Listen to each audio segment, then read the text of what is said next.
hello everyone नमस्कार जय Jagannath good morning to all सका गाधोई सारी एठी टिके रेडी होतली तो यही पाउडर मैं यूज करछि पॉन्ड्स पाउडर देन एठी रेडी हे गलु आज ब्रेकफास्ट थिला ब्रेड एंड जाम तापर खीर इडली सांबर चटनी ए सब थिला आ हमें पेटे खाई दे कि कुआडे जाइतले भाबुछंदी हमें देन लाइब्रेरी ही जाइतलु बिकॉज हमको पढ़िबार अछि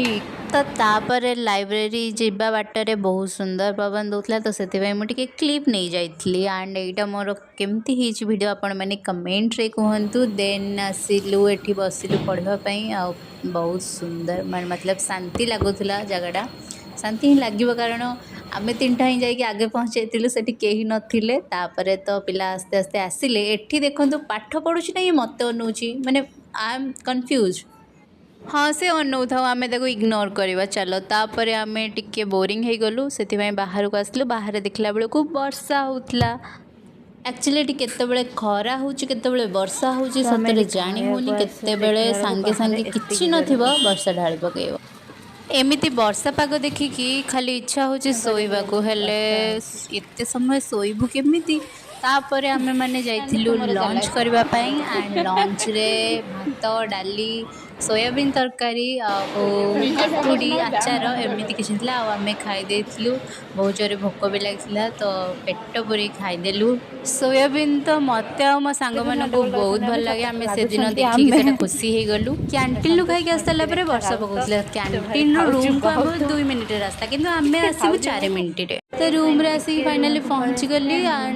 टिके रेस्ट नबू तापर जाइए जीवु लाइब्रेरी को कारण थकी जाइलु खाई सारा टिके तो रेस्ट बनता है ना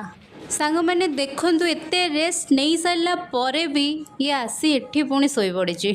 से जानी भी मु तार वीडियो बनाऊली छाड़ पिलाटा जदि शोची ताले सोई थाऊ कहीं ताको डिस्टर्ब करवा हौ जदि निद भांगी टे सोई जाऊ आम डाकिलुनी तापर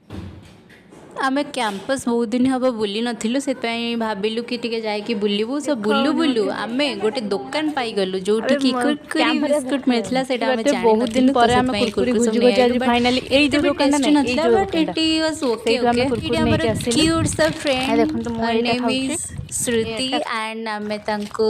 ओडिया सिखे दीचो तो से ओडिया रे कोन कहू जंदी आपण मन टिके सुनंतु से जय जगन्नाथ भल अछंती एपर माने भल छंती एडी केते सुंदर व्यू अच्छी देखि पारथुबे तो आ गोटे न्यू ब्लॉग रे हमें माने देखा जिबा रहिली बाय बाय टेक केयर जय जगन्नाथ क्या हुआ है जाके देखो पहले